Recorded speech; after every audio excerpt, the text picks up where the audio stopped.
Hello friends, कसे आहात? मस्त मजेत ना? SP किचन कट्टावरती तुमचे सर्वांचे खूप खूप स्वागत आहे। आज आपण बघणार आहोत अतिशय छान पौष्टिक असा नाश्त्याचा पदार्थ।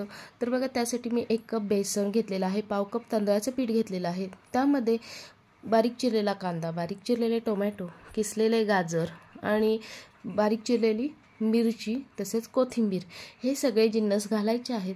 छान असं मिक्स करायचं आहे। आवडीनुसार कमी जास्त प्रमाणात भाज्या घालू शकता।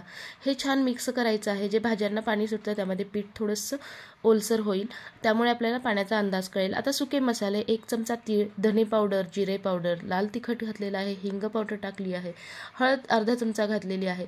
आता हे पुन्हा एकदा सगळं छान असं मिक्स करून घ्यायचं आहे। आता ह्याच्यामध्ये आपल्याला टाकायचं आहे चवीनुसार मीठ। चवीनुसार मीठ घातल्यानंतर मस्त असं पीठ एकदा मिक्स करून घेतलं आणि गरजेनुसार थोडंसं पाणी घालून हाताने पीठ ते मिक्स करून घ्यायचं आहे। आपल्याला हे खूप पातळ बनवायचं नाहीये किंवा खूप घट्टही नाही, मध्यम अशा प्रमाणामध्ये ह्याचं हे पीठ तयार करून घ्यायचं आहे, जेणेकरून आपल्याला हे टिक्कीचा शेप देता आला पाहिजे। बघा, ह्याच्यामध्ये जर तुम्हाला सोडा किंवा इनो घालायचं असेल तर घालू शकता। सोडा घातला तर एकदम छान असे मऊ होतात, पण लहान मुलांसाठी बनवायचं होतं त्यामुळे मी ह्याच्यामध्ये इनो सोडा वापरलेला नाही आहे आणि हे गरम गरम खायला छान लागतात। तर बघा, इथे छान असे टिक्की शेप बनवून घेतलेले आहे मी। एकदाच तुम्ही बनवू शकता किंवा एक सुद्धा बनवू शकता।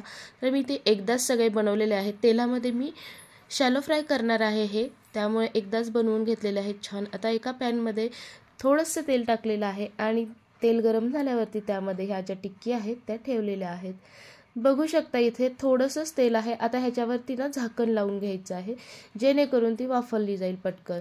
आता बघा, 1 ते 2 मिनिटापर्यंत झाकण ठेवलं, त्यानंतर झाकण काढून पुन्हा आलटी पलटी केलेली आहे आणि मस्त दोन्ही बाजूनी गोल्डन ब्राऊन कलर येईपर्यंत छान अशा टिक्की सगळ्या भाजून घ्यायच्या आहेत, शॅलो फ्राय करून घ्यायच्या आहेत।